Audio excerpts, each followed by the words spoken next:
Para pasutri yang terkasih, selamat datang di channel YouTube ME Distrik 5 Purwokerto.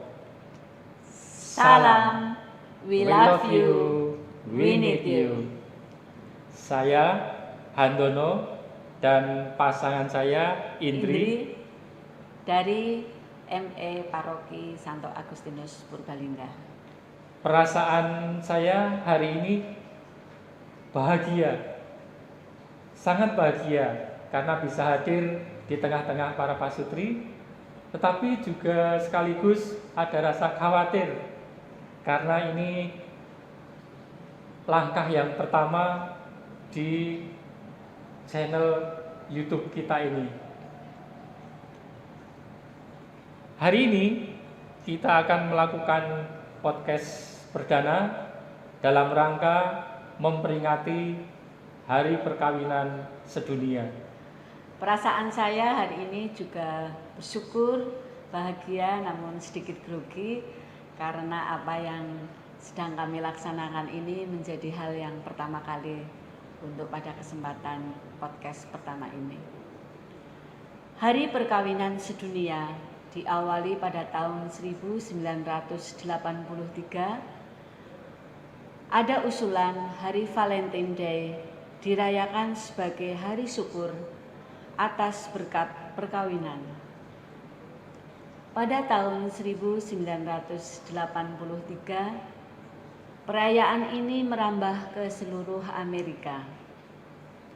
Pada saat itu, para uskup menyetujui hari tersebut dinyatakan sebagai Hari Perkawinan Sedunia, di mana pada hari itu para pasutri diajak untuk memperbaharui janji perkawinannya di seluruh dunia. Pada tahun 1993,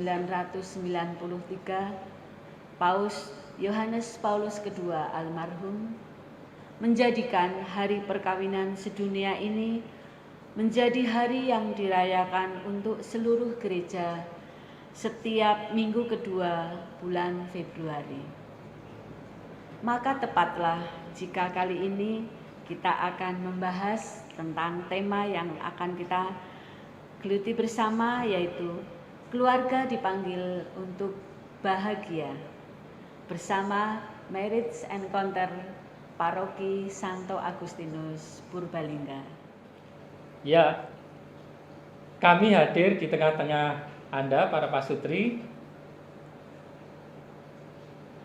dengan tema yang sangat menarik, dan ini bertepatan dengan peringatan Hari Perkawinan Sedunia. Kita sebagai para pasutri yang telah mengikat diri dalam hidup berkeluarga, dulu waktu pertama kali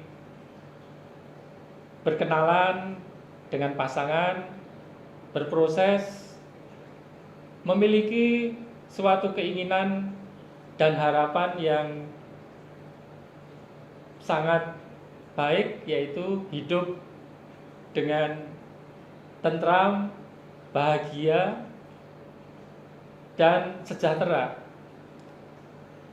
Namun dalam kenyataannya, semakin kita mengetahui dan mengenal pasangan, kita menemukan kekurangan-kekurangan yang ada pada diri pasangan, sehingga antara harapan dengan kenyataan ada selisih atau ada yang kurang pas seperti yang kita harapkan.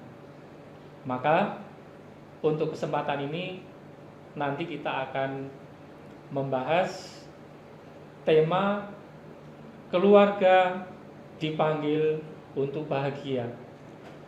Ketika awal perkawinan, tentunya kita merasakan kebahagiaan, semua akan indah, mengembirakan, dan kita dalam keluarga atau dengan pasangan merasakan sesuatu yang selalu dirasakan menjadi hal yang anugerah terindah dari Tuhan, kebahagiaan.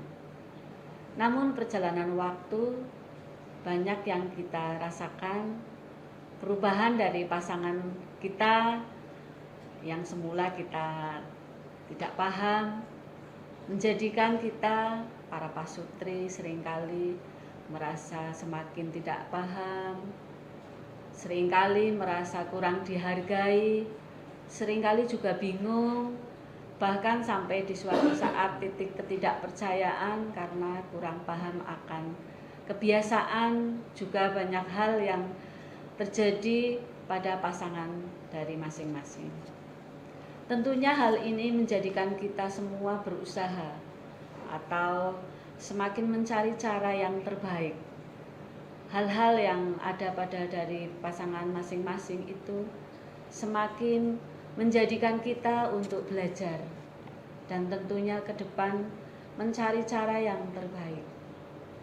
Hal-hal yang menjadi kekurangan pasangan tentunya akan kita hayati sebagai hal yang menggembirakan dan tentunya mendewasakan antar pasangan itu sendiri.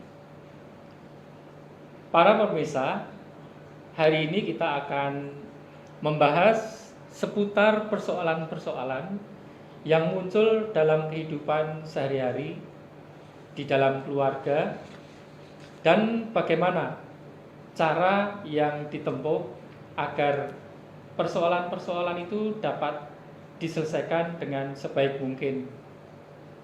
Maka pada kesempatan ini telah hadir di tengah-tengah kita Romo tercinta yang nanti akan menjadi narasumber, yaitu Romo Stefanus Budi Prayitno PR, yang nanti akan kita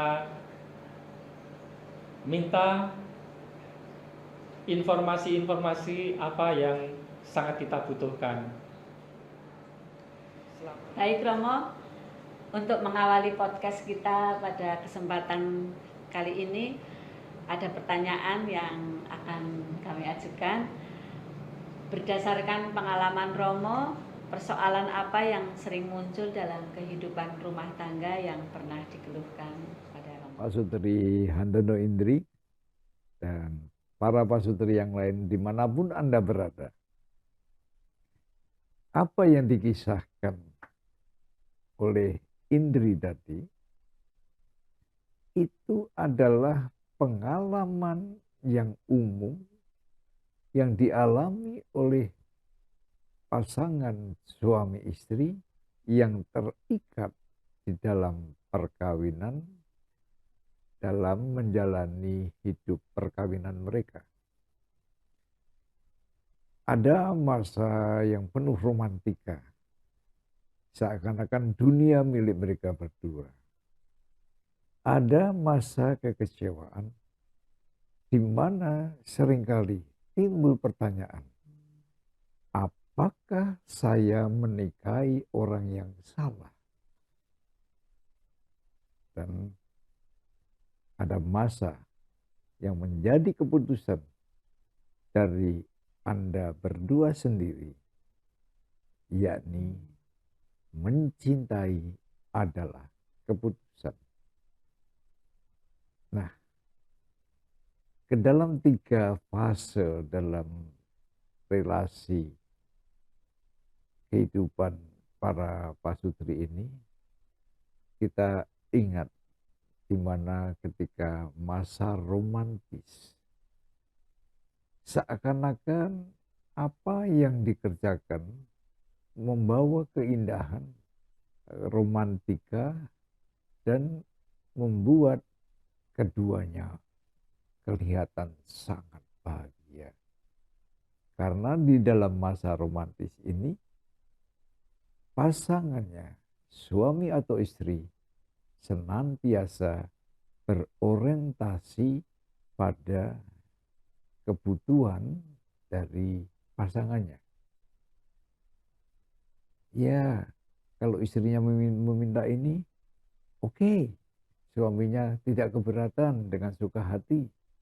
Juga demikian istrinya, apa yang diharapkan diinginkan suami, oke, tanpa keberatan, tanpa beban, mereka jalani. Sehingga mereka kelihatan romantis, kelihatan akrab, kelihatan sungguh-sungguh tidak bisa dipisahkan lagi. Itulah masa romantika, masa di mana yang menjadi fokus perhatian adalah pasangannya. Sehingga dunia ini menjadi indah. Ketika perkawinan berjalan beberapa tahun, entah 3, entah 5, entah 10, entah dalam perjalanan yang 15 tahun. Makin lama,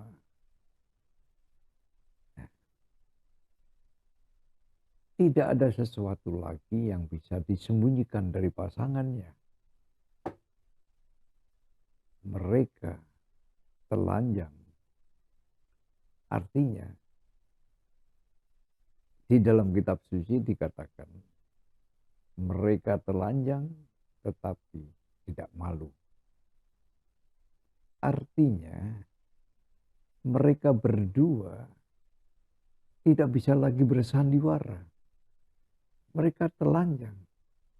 Cara berpikir, cara bertindak, wawasan, dan sebagainya, serta sikap aslinya kelihatan. Itulah yang dikatakan dalam kitab suci telanjang. Jadi bukan hanya soal badan, tetapi keseluruhan diri mereka benar-benar terbuka terhadap pasangannya. Nah, disinilah harapan-harapan seringkali tidak bertemu dengan realita yang dihadapi, realita pasangannya. Maka timbul suatu kekecewaan. Bahkan ada yang bertanya, apakah saya menikahi orang yang salah? Masa-masa ini, masa-masa di mana yang dulu terasa indah. Misalnya suaminya ini sejak pacaran taat atau tepat waktu. Ya mula-mula nggak apa-apa. Tapi lama-lama membuat istrinya juga gini kok terlalu kaku bener. Nah, kalau hal-hal semacam ini sudah timbul, artinya kita sungguh-sungguh dihadapi. Artinya kita sungguh menghadapi realita. Inilah istriku, inilah suamiku. Dua sikap yang bisa muncul. Menolak, toleransi, ya sudah biarkan. Atau cuek, ya terserah. Nah, kalau kita betul-betul menyerahkan semuanya ini, masa kekecewaan adalah masa di mana pasangan suami istri ini, suami tidak bisa bersandiwara lagi terhadap istri, istri tidak bisa lagi bersandiwara terhadap suami. Kalau dalam bahasa kitab suci akan dikatakan mereka berdua telanjang tetapi tidak malu. Ini bukan soal tubuh, tetapi keseluruhan dirinya, cara berpikir, bertindak, bersikap, dan wawasannya, dan pemikirannya, relasinya dengan keluarga dan teman-teman dan sebagainya. Nah, di saat-saat seperti itu akan timbul rasa, loh, kok yang saya nikahi tidak seperti yang saya bayangkan ya. Tidak seperti yang saya harapkan. Kalau mulai bertanya itu, ini tanda bahwa masa kekecewaan mulai ditapaki, mulai terbuka pintunya. Kita bisa bersikap dalam masa kekecewaan itu, ya sudah terserah kamu, atau kita kecewa, akhirnya lebih baik kita pisah aja lah. Atau hanya menerima apa adanya, ya mengalah demi keutuhan keluarga. Tapi hatinya menderita. Masa-masa yang inilah masa yang sulit. Karena seakan-akan kita menikahi orang lain yang tidak sesuai dengan harapan kita. Dan orang gampang jatuh di dalam perceraian. Tetapi sebetulnya ini bukan hal yang luar biasa. Masa kekecewaan adalah masa di mana kita diingatkan lagi, di mana kita dimintai tanggung jawab secara dewasa atas keputusan kita mencintai istri atau suami dalam untung dan malang, dalam suka dan duka, dalam kekurangan dan kelebihan sepanjang hidup. Kalau kita tidak ingat ini, maka sikap kita bisa menjadi orang yang sudah menikah seakan-akan tidak menikah. Maka saya mementingkan hobi saya mementingkan komunitas saya mementingkan segalanya. Terserah istrimu berbuat apa, terserah suami akan bersikap apa. Maka mereka bisa semakin jauh. Masa ini sungguh masa kita dituntut menjadi orang dewasa dan bertanggung jawab terhadap pilihan hidup kita di dalam menjalani hidup perkawinan. Nah, masa ini haruslah di stop. Masa semacam ini harusnya disadari bahwa Tuhan menghendaki kita menjadi satu daging untuk selamanya, untuk membangun dalam kehidupan keluarga. Maka masa kekecewaan ini akan menimbulkan frustasi, menimbulkan ketidakpercayaan, menimbulkan clash yang begitu besar. Dan kita menjadi hakim yang menyatakan saya benar, kamu salah. Dan kita menjadi orang yang superior. Karena kamu harus mengalah, saya yang harus menang. Padahal Tuhan memberikan anugerah di dalam hidup berumah tangga adalah ruang untuk memberi pengampunan. Mencintai pasangan adalah keputusan yang tidak bisa dibatalkan lagi. Maka sikap kita, paradigma, cara berpikir kita sungguh-sungguh harus kita ubah. Kita harus membangun kembali kemesraan. Kita harus membangun kembali cara bicara kita, berkomunikasi dengan pasangan. Dan kita harus membangun kembali komitmen kita di dalam hidup perkawinan untuk mencintai pasangan seumur hidup apapun yang terjadi. Nah, masa seperti inilah masa yang sungguh-sungguh harus kita raih, kita bangun, dan kita ciptakan dalam relasi kita dengan pasangan kita, dengan suami atau istri kita. Ini yang perlu ditumbuh kembangkan, perlu dibangun di dalam situasi di mana kita sudah menikah, tapi seakan-akan bujangan. Karena kita ya seenak kita sendiri, padahal kita sudah punya istri, sudah punya suami. Dan inilah saat di mana rahmat sakramen perkawinan harus berbuah melimpah. Terima kasih Romo, wawasan dan saran-saran yang Romo berikan kepada kami semua, sehingga ini nanti dapat menjadi pedoman kami dalam usaha bersama dengan pasangan untuk menjalin relasi yang lebih baik dan menjaga keutuhan keluarga. Lalu ada pertanyaan berikutmu.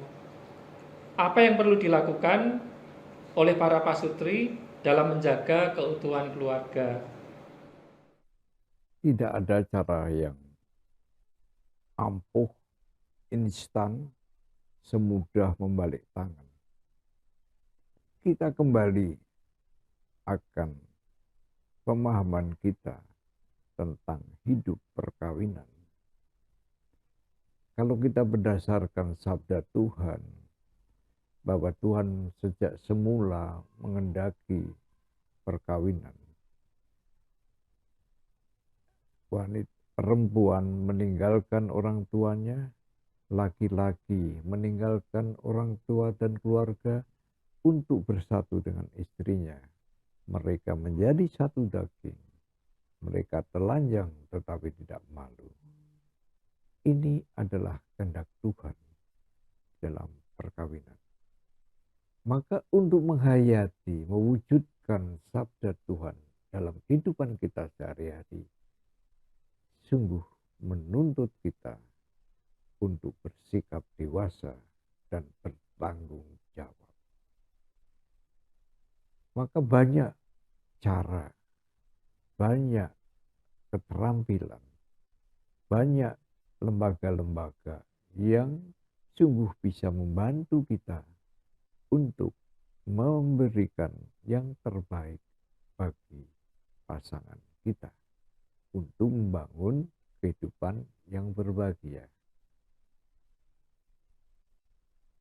Kami sebagai komunitas, sebagai gerakan yang sungguh ingin mewujudkan dan mewartakan keindahan sakramen perkawinan dan sakramen imamat kepada dunia dan gereja, maka dalam diri kita sungguh-sungguh harus menghayati sabda Tuhan ini. Mencintai adalah keputusan. Maka sebuah keputusan harus dilakukan secara bertanggung jawab. Tidak ngawur, tetapi sungguh-sungguh menapaki dengan cara-cara yang tertata. Nah, di dalam weekend MA, Married Encounter, kita diajak untuk memberikan waktu secara penuh kepada pasangan kita. Hadiah istimewa hanya beberapa hari, Jumat, Sabtu, Minggu, atau dalam waktu-waktu tertentu. Untuk secara khusus, tanpa diganggu oleh pikiran-pikiran lain, memfokuskan kepada pasangan, memberikan hadiah waktu kita yang sangat istimewa kepada pasangan kita. Nah, di dalam weekend ini, kita sungguh diajak untuk menyadari siapa diri kita dan bagaimana cara kita untuk berbicara, berkomunikasi dengan pasangan kita. Dan kita diajak menyadari saat-saat dalam fase perkawinan kita yang seringkali kita tidak sadar bahwa kita sungguh-sungguh semakin jauh terpelosok di dalam masa-masa kekecewaan. Nah, inilah yang dikatakan mencintai adalah keputusan, di mana kita harus berani bertobat, berani berbalik dalam cara berpikir kita, bahwa pasangan kita adalah yang terbaik yang dianugerahkan Tuhan dalam kehidupan kita. Maka kita harus lepaskan egoisme kita. Kita bicara dengan terbuka terhadap pasangan. Apa yang kita rasakan, apa yang kita harapkan. Sehingga keduanya tidak lagi terpisah dalam cara berpikir, tetapi saling memahami, saling mengerti, saling menerima, dan akhirnya bisa berjalan bersama di dalam menghayati. Dan ini harus dilakukan secara harian, bukan waktu-waktu tertentu yang kita sebut dengan dialog. Dialog adalah kita dengan pasangan mengungkapkan perasaan.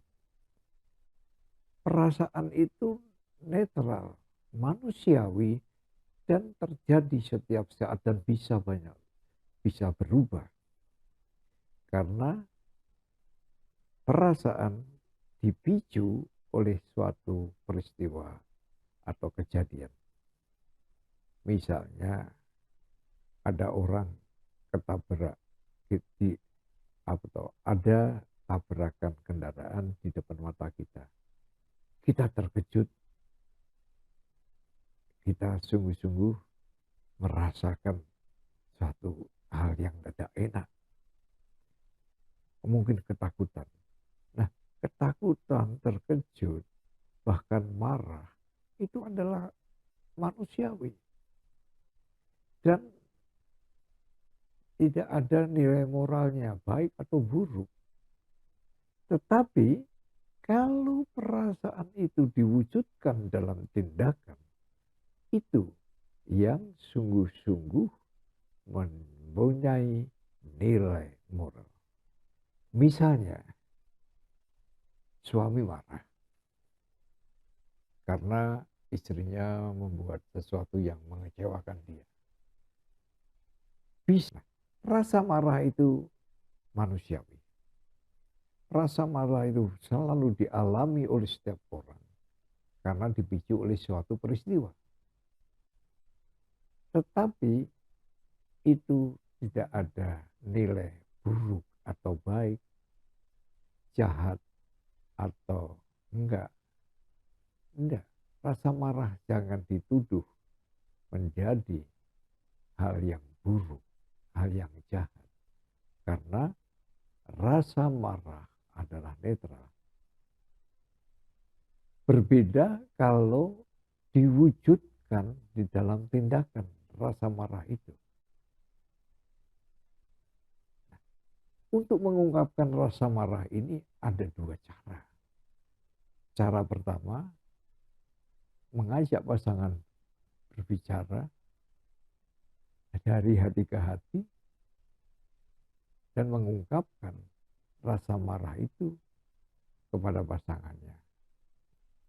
Bu, Mam, atau Dek, saya marah.